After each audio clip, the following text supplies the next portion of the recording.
Welcome back to another episode of ansNancy, Drew Midnight In Salem. We're on the last cipher. I've totally cheated except for the first one. So let's see if I can figure this one out without cheating.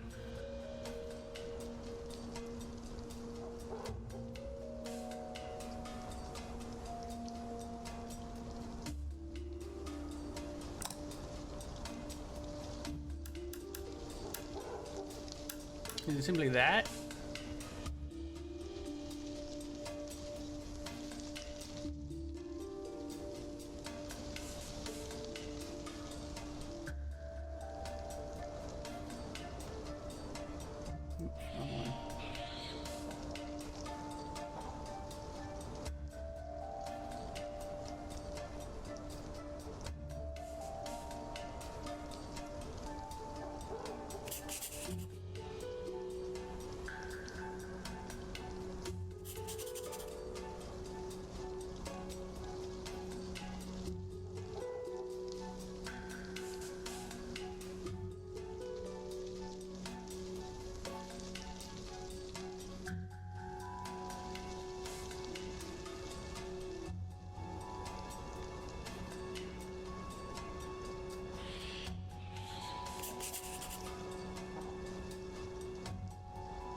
This is wrong.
Yeah, I don't know how you were supposed to figure out the last four. Oh, this is just a list of chores.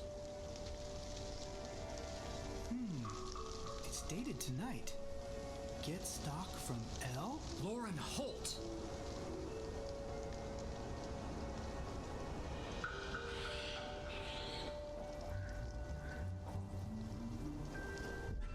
Oh, hey, take it easy there, fellas. What's the rush? Abigail Hathorne Woodley. What? We found Abigail Hathorne Woodley's grave. What are you talking about? It's not here.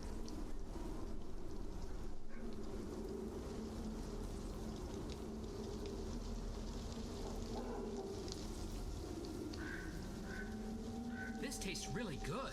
A little late for high tea, but it's good quality. Frank's not much of a connoisseur. I'm sorry. I don't mean to be rude. It's just a bit strong. Don't worry about it. Lauren's got some of the best stuff. She gets it from all over the world. Although I usually use the mail order service. She is not my biggest fan. Today was an exception. You're dodging our question. I am. Abigail Hathorne Woodley's ghost. Oh, yeah. That. Okay, look. I may have helped stimulate everyone's imaginations a little. You know, it's good for business. What I did isn't illegal. Maybe, but it seems like you're doing it to keep people away from the Hathorne House. Yeah, what are you trying to hide? Me? Nothing. What, are you saying that I burned down the Hathorne House? Maybe. Well, no. We wouldn't make an accusation like that unless we had actual evidence. What evidence do you need? She's guilty. Okay, wait a minute. I'll admit, I rigged up a little theatrical show for tourists and the like, but there's actually a real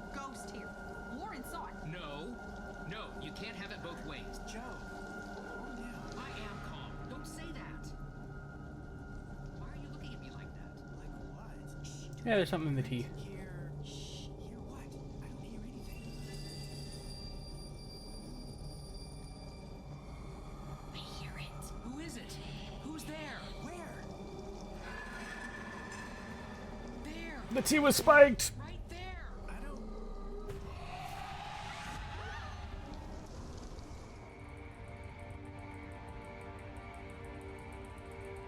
There's a ghost. In the cemetery. Are you serious? You're serious.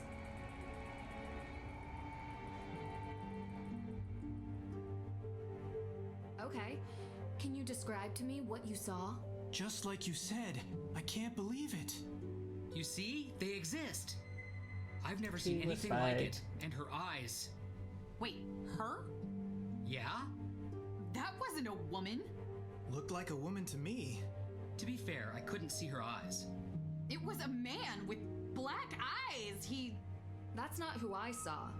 I saw a woman, and I couldn't see her eyes. Wow. So I'm the only one still grounded in reality here? Wait, you saw a woman and you saw a man. But it was the same apparition? This is puzzling. Well, What is that supposed to mean? you never believed. Now there's proof. Oh, please, Olivia. You never believed in ghosts. It's all theater to you. Only thing you believe in is making a buck from real-lived pain. Isn't that what you do? History is different than legend. It's no legend, Tegan. All three of us saw something. It's real.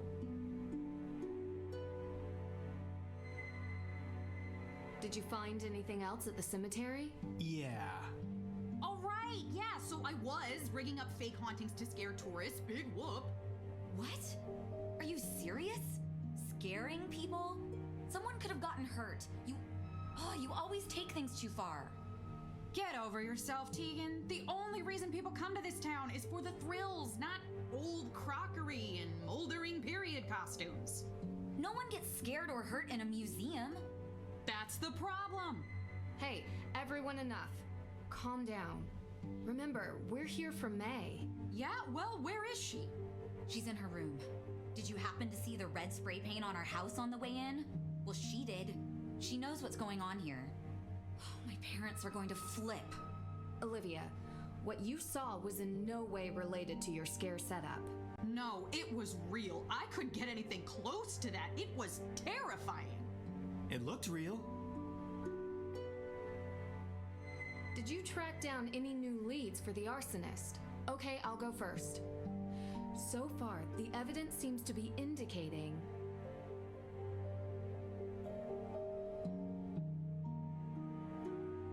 that we should focus on Lauren. It makes sense. What? Why? Why would she do it? She loves that place. She wants to keep the house, and there's no will for it. So she sabotages any attempt to take it over. She gets to live there rent-free. Look, we're not going to get the answer tonight. Let's try again tomorrow. It's been a long day. Olivia, you can stay here tonight, if you want. Thanks. The couch, unfortunately, all the other beds are taken. Speaking of which, where's Deirdre? She said she might be late. I'm sure she'll be back soon. Huh. What is she doing at this time of night?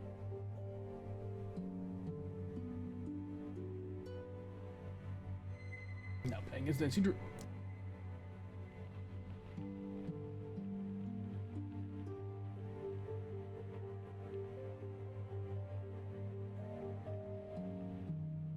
Raining out that window, but not that window. Looks peaceful from up here.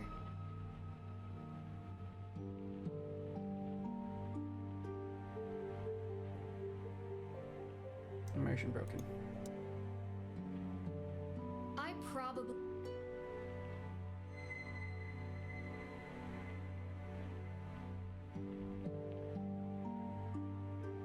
Nancy! Hey. Hi. Pancakes. So what time did you get home last night? I'd like to just eat my breakfast without being interrogated. Is that okay with everyone? Is it? I've already already answered a litany of questions from these two. You want to ask them. I'm sure they'd love to tell you. Okay. Ow. What's wrong with you? My hands feel like pins and needles. I think I slept on them or something. Yeah, me too. It's the team. Same. Uh-huh. So, is anyone going to tell me what happened yesterday? I visited the Hathorne House. And? I found Olivia's jacket in plain view. Seems too obvious. It is.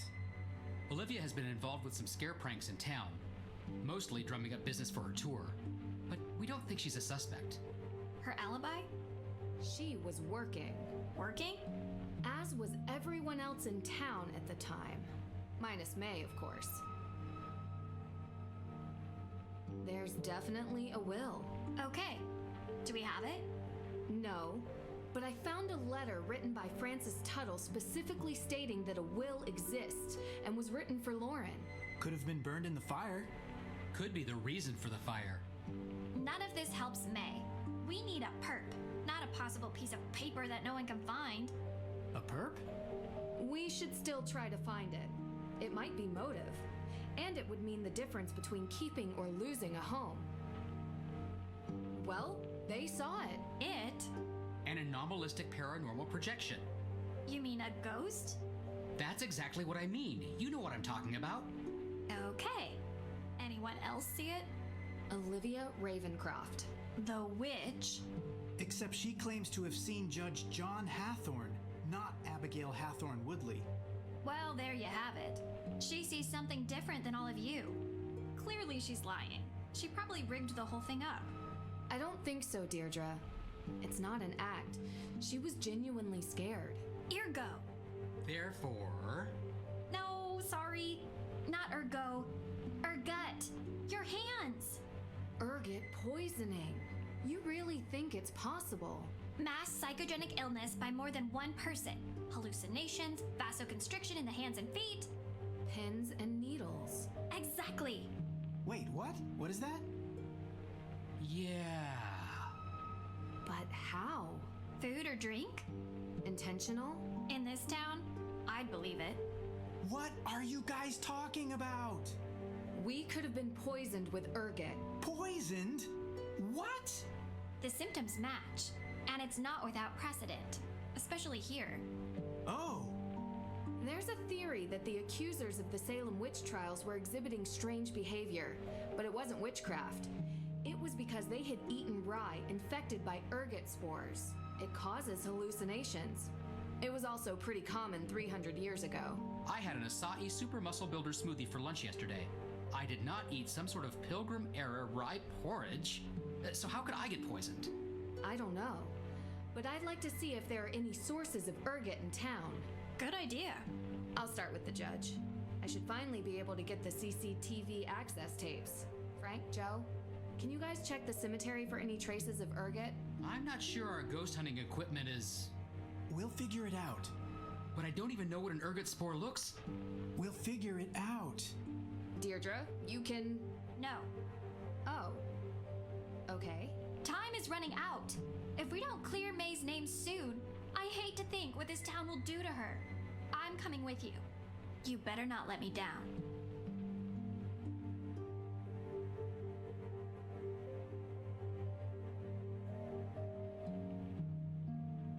Huh? Hi.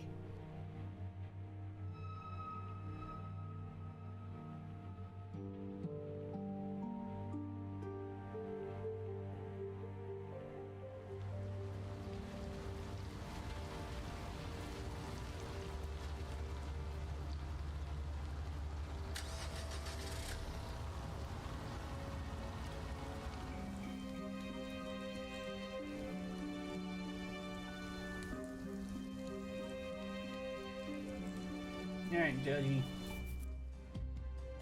What? No skipping through the halls this time? I've just realized that this case has taken a turn. About time. How do you figure? Intentional poisoning usually has one goal: to eliminate the target. Someone was trying to kill us. Ergot poisoning at high enough doses. Ends in gangrene. Which, yeah, is pretty bad, but it's not death. You really think this was intentional? And not some, you know, accidental ingestion? If you look at all the evidence, yes. Olivia's jacket at the crime scene, the spray painting of the Parry house, everyone's obsession to get Mei convicted. You know what all these people have in common? What? They're women. Are you saying they're all witches, or that this is a witch hunt? I'm saying it's Salem.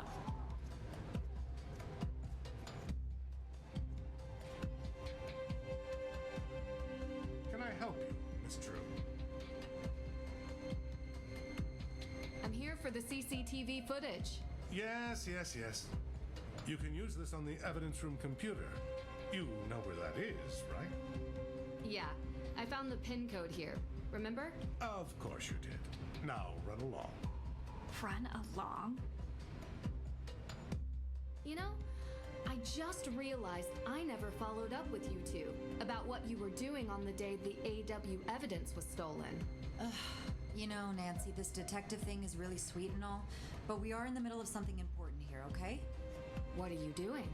Initiating the process of handing over Hathorne House to the state so it can be turned into a museum. What? It's our only option. But you work for Lauren. It's her home. And I'm getting her an extra 90 days before she's evicted, which is 90 more than she would have had without me. So we're a little busy right now, because we need to file this by the end of the day. And Mei Parry? What about Mei Parry?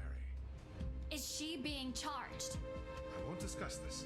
It's an active criminal investigation. But from what I've heard, an arrest will happen later today. So please, can you both leave us? Come on, Deirdre. I have the drive. Okay, distract me, Drew, so I don't go back in there and smash things. With what? Tell me some inane detail from your life so I feel better. One where you come off badly. I know. Tell me what Ned said when you told him you saw a ghost. Oh, shoot, I totally forgot. I said I'd call him back and I didn't. You forgot? Do you even want a boyfriend, Drew? Because that is a fine young man some other girl might appreciate more than you. Some other girl? Yes, like a nice girl who knows him well and thinks he's cute and would remember to call. You know I'm a detective, right? This mystery girl, not so mysterious. Shucks, I was trying to throw you off with nice. Oh, come on. You're in no danger from me, Drew. You could never call Ned again, and he'd still be sitting by his phone waiting for you. Maybe. After this, I'm going with him on vacation. No cases. I think you'd hate that. You need a case. You're a mystery addict. Get him to hell. Romance, adventure, a tropical location with stunning sunsets. That actually sounds like an amazing idea. I know. Also, I hate you. Thanks, Deirdre. Nancy, how's my favorite daughter doing? Only daughter. Ugh. That too. You okay? How's the case coming along? Not well. I have a bunch of alibis, but I'm missing something. Then there's the book of apologies that's been stolen, and the arson, and a break-in at the courthouse. Hey, slow down. Let's focus on one person at a time. Who's on your list?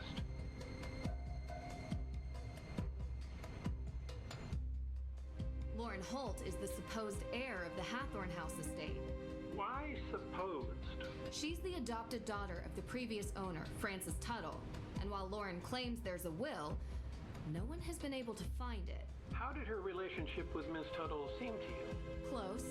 But then wouldn't Frances have kept the will available if that was the case? Either way, I struggle to justify why she would burn down the house. Oh, any number of reasons. She could feel that the house is Miss Tuttle's and refuses to let it pass into anyone else's hands. If any of these other players have their eyes on repurposing it as a museum or entertainment venue, she could view that as an affront to Miss Tuttle's memory. Well, she also lives there. Not in the burned part, in a separate carriage house. By burning it, perhaps she hopes to ruin the chance of anyone else using it, and to stay on the property indefinitely.